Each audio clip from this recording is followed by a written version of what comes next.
Hello and welcome. You're watching Big Picture with me, Vishal, Dahiya, and today we're going to talk about the Insolvency and Bankruptcy Code Amendment Bill 2021, which has been introduced in the Lok Sabha on Monday. This bill actually replaces an ordinance which was promulgated earlier in April this year, and this ordinance was brought in to put in place, or rather to introduce an alternate insolvency mechanism for MSMEs, something which is known as a PIRP. We'll try and understand all these nuances. We'll also understand why this new mechanism is important, what kind of changes will the Amendment Bill 2021 bring into the IBC. And for more on this, we're joined by two distinguished experts. Let me first introduce them to you, beginning with, we have with us Mr. Ajay Shankar. He's former Secretary, DIPP in the Ministry of Commerce and Industry. We're also joined by Subhomoy Bhattacharjee, Consulting Editor with the Business Standard. Welcome, both of you gentlemen. Let me begin with you, Subhomoy, and let's start by going a bit deeper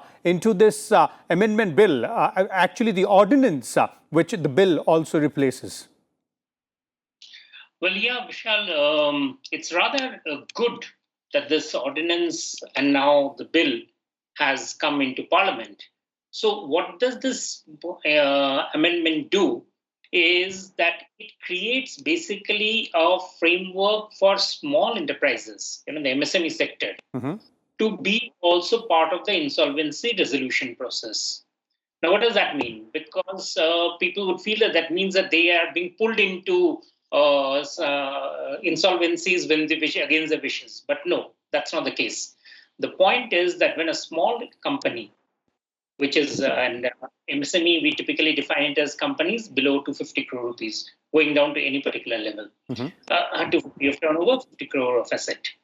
When a company of under this turnover, this company, supposing for some reason wants to close shop, then in that case, the resolution process that is currently there, the corporate insolvency resolution process, which is a very well worked out process, is actually rather costly. And given the size and scale of the MSME, it is really not necessary to go through that entire framework.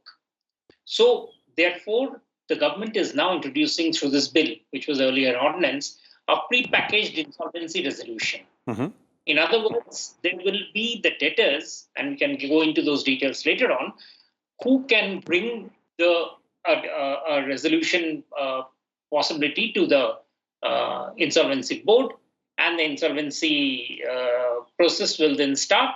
Naturally, it will be faster, it will be cheaper, and it will be something which will be easier to handle for everybody concerned. So therefore, it allows for quick closure of a company, as I said, a small enterprise, and then distribution of the capital among the creditors, among the debtors, which is very important because the debtors for the small companies are also small people. So they're also small enterprises. So they get their money back, and then they're able to put the money back into fresh enterprises. Fair enough. That explains why, this particular alternate mechanism is the reason why the ordinance was brought in, and therefore the bill is being introduced in the House. Let me bring in Mr. Ajay Shankar here as well. Mr. Shankar, from your point of view, sir, if we have to understand, the rationale or the need behind bringing in this alternate mechanism, put in place a PIRP for MSMEs, a pre-packaged resolution plan. This alternative mechanism has been brought in a very timely fashion, because this is a new mechanism which has worked well in other jurisdictions, and it allows the debtor to come up with a package which the creditors can agree to. So this is something new, and it has the advantage of providing a speedy resolution and also not choking the capacity of the existing system, because the IBC system is already burdened to a large extent by large firms. So if the smaller firms are also to go through the same route, I think we would hit very severe capacity constraints.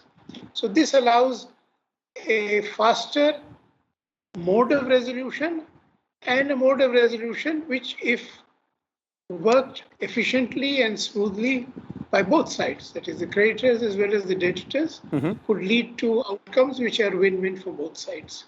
So this is something new we are trying, And I do hope that both debtors and creditors give it a fair chance and work at it with a degree of professionalism and integrity and get good outcomes and show a good example for everybody else.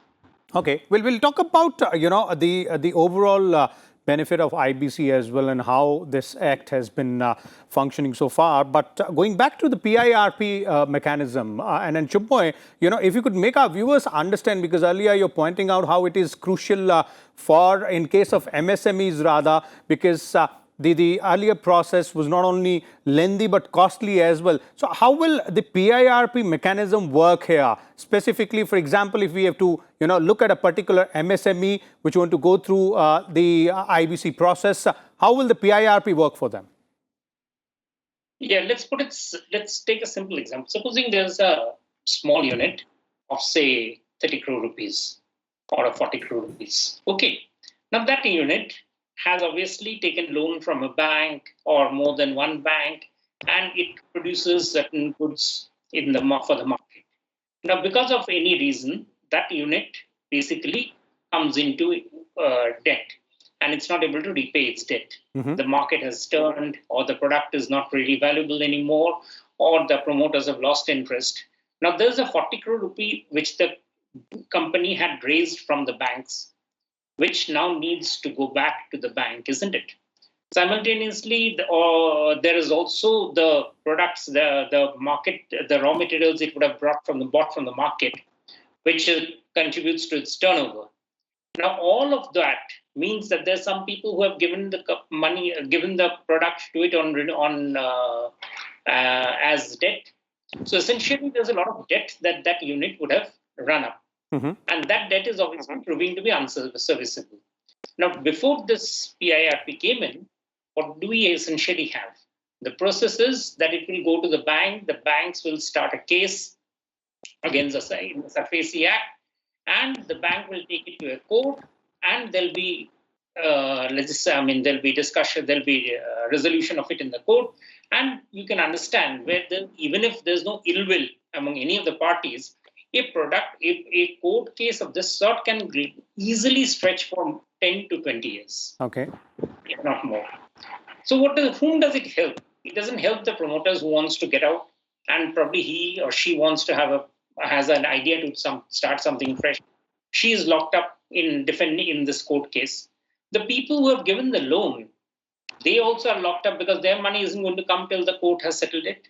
And the court, because of the fact that the courts are clogged with lots of types of cases, and this is not a high-profile case. Most of these cases are never high-profile. So they keep on getting extended for years and years and years. So what happens? The economy loses out. The people who are employees of this unit, they lose out because naturally the unit is shut. And across any major towns in India, you will find countless examples of these units which have closed, yet which are standing on land, which cannot be used. Nobody has. So there's a lot of land, labor, capital. All the three are locked up in this bankruptcy. For the insolvency process, the amendment that is being brought in, basically the ordinance which was brought in and now being replaced by the Act, sought to be replaced by the Act when it gets passed, will be that there will be sort of a shortcut process for creating the insolvency. So it will go under the insolvency board, and as we have seen, insolvency board resolves problems much faster than a court case does. But there was still a problem there that these used to be costly, because obviously there's a payment for all the parties involved who are involved in it, and there's a certain dynamics to it. By creating what is called a pre-packaged resolution process, which means that the debtors, the people who are owed the money, and remember, there's not the banks, the operational debtors, they will be the first charge. That's a critical difference between the normal insolvency and this insolvency. That here it's the debtors. In the normal insolvency, it is the banks, the creditors who can actually bring in the resolution, who can demand insolvency. Here it is the debtors, that means the operational debtors, people who have given loan to that company under normal circumstances, people who have supplied it raw materials, people who have supplied it capital, all sorts of stuff. Okay. These people have the right to give a packaged resolution process, saying that this is what we think can happen. We are giving a proposal, complete in all details. Now, please administer it. And that is what is a pre-packaged process. it can be agreed upon, voted upon quickly by everybody concerned. There's a process to it. We can go into it later on. But it solves the problem. Indeed, indeed, it does, and that's where, if I understand it correctly, with the way you're pointing out, and we've had previous discussions on IBC as well. Mr. Shankar, would you agree that the underlying theme of the IBC Act itself is resolution of disputes, because that is what is necessary to unlock, as Subhomoy was saying, both the land, the labor, as well as the capital? I would add to that is cleaning up the balance sheets and the books of the banks. Because if there is no closure, then the books of the banks are also not quite neat and tidy. So in this case, what is also very positive is that if the debtors, that is the firm, can come up with a credible resolution package where the creditors take some haircuts and both sides agree that maybe under the circumstances this is the best thing, then also the resolution can take place. So one resolution is the unit closes altogether, but the other is where with haircuts, the enterprise survives and then has a chance to continue doing business with its creditors, with the operational creditors getting higher priority and the lenders getting less. So it also poses an opportunity and a challenge for both sides to come up with a fair resolution proposal, which both sides can agree upon. So the first few cases under this are very important, because if these work well and if the proposal that is drawn up appears fair and reasonable to both sides, it gets agreed upon quickly, then a template is set for others to come forward with the same kind of methodology and same approach and succeed. So in some ways we are entering into uncharted territory, but which offers a lot of promise for speedy resolution, which is good for both sides and good for the economy. Okay. And especially it is important now because of the COVID situation. I think the potential number of cases that would need this kind of resolution is, in my view, very, very large. Okay, okay. Subhomoy, would you agree there, as Mr. Ajay Shankar is pointing out, that this will be really important given the fact that the economy is slowly moving out of that shock which it got due to the COVID pandemic, and MSME sector is the one wherein there'll be a lot of such cases. Also, interestingly, as Mr. Shankar says, there'll be a lot of challenges as well. No? It's not just an opportunity, but there'll be a lot of challenges. Absolutely, there will be challenges. Because whenever a unit is closed down, there'll always be parties on both sides. Some would want it to close down, some would want it not to close down in the way it is being closed down. People who think their advantage is being pruned would do that. So there would be challenges. Remember, when the IBC first came up, there were lots of challenges to the IBC in the courts, and the courts kept on clearing up, issues as the IBC went ahead. So there would be, for instance, right now under the PIRP, that is the prepackaged insolvency resolution process, the debtor, for instance, the timeline might seem very simple because the debtor will have to submit the base resolution plan within 2 days. The committee of creditors is supposed to be constituted within 7 days of the PIRP commencement date. And then the resolution plan must be approved by the committee by a vote of at least 66%, that is 2/3 of the voting shares. So all of these, and also it must be approved by the committee within 90 days from the commencement date. So all of these are liable to be challenged, that it's either too short, too quick, and often parties might say that we are not getting a good chance to put our case forward. So they obviously, because that's what one can expect. Okay. But the big thing is that MSME sector, there are two things that has happened today. One is that this MSME, this particular resolution process has come through. The second thing is that the Parliament has also passed, the Lok Sabha has passed the factoring bill. That is basically a bill that allows for discounting of bills of MSME. So if you look at it, it's pretty significant. The two major pain points of the MSME sector has been looked at today. And I think that way it's an interesting time to be discussing this particular bill. Okay, indeed, MSME sector is really, really important and significant out there as well. Let me bring in Mr. Ajay Shankar here as well. And let's try and understand, the significance of this modification or this amendment in the IBC Act with respect to MSMEs is really important. But if we have to understand the significance, we will also have to look at how the IBC Act has performed so far. So, Mr. Shankar, if you have to assess the performance of the IBC Act or the process itself so far, how would you say it has worked? I would say that it has worked well because we have a credible process with enough checks and balances and which is working at a reasonable speed. There are obviously people who want it to work faster. It's also a case that the timelines that are prescribed are now appearing a bit of a challenge. But what is very positive is that the resolution professionals who are there, the code and the transactions have acquired a measure of credibility and respect in the market, which I think was very important. Because once that basic foundation is there, then scaling up and reducing time is easier. And that is why in this new process also, it's important that the first few cases that come up move according to schedule and fairly.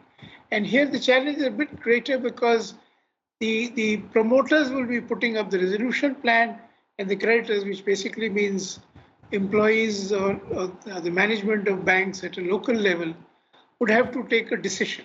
And a decision where some haircut is involved. So if they get the confidence that they can take fair decisions, that the system will uphold the fairness of their judgment, then I think we are in for a very smooth forward movement in addressing what would be, I think, considerable pain points in the economy as we try to get out of COVID, and especially in the MSME sector where there is a lot of pain and some pain will remain. I mean, some will bounce back, but some will have to go under or major debt write-offs will be required. So this provides an opportunity to handle that coming pain smoothly and efficiently and fairly. Okay. Subhomoy, your views there on the overall, assessment of the IBC process, the IBC Act itself? Overall assessment of IBC is, that is something that we'll have to look around at some time in some detail, because there's lots that's happening good and there are lots of challenging issues there. So that's something that we would be, that overall, there's no doubt IBC is something which has really worked to sort of free up capital. There are obviously challenges there.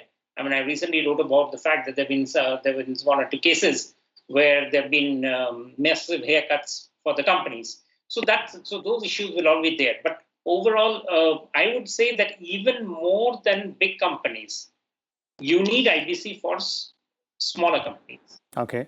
Because they shouldn't basically be at the mercy of a very long judicial process that clogs up too much of our capital. And the banks are also helpless because banks also had to go to the courts. There was no other way.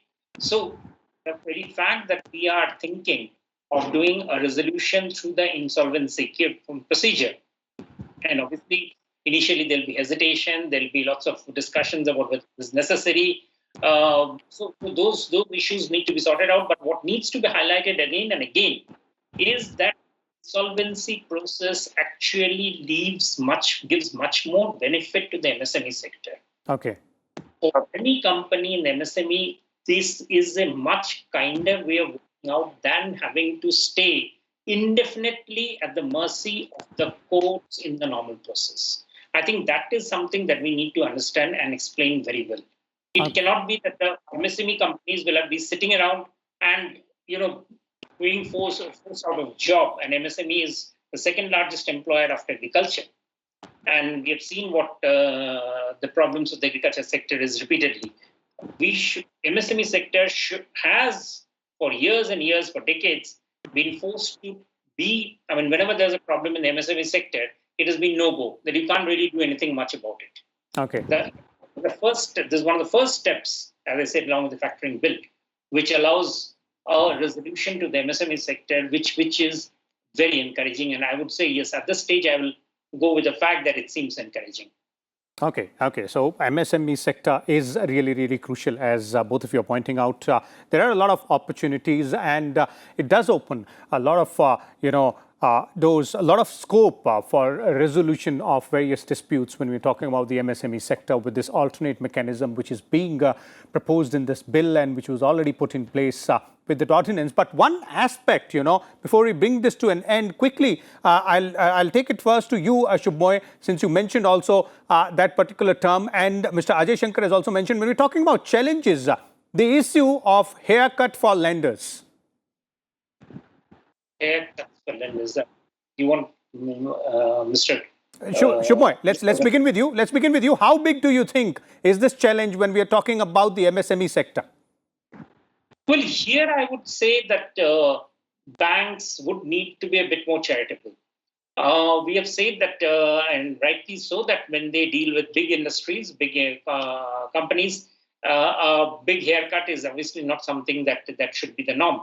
But for MSME sector, I think being soft pedaling it, allowing for larger haircut, and that applies even to the debtors. Remember, the process has to start from the debtors, not from the bank as the creditors. They will not be the ones who will be starting it, which is absolutely fair.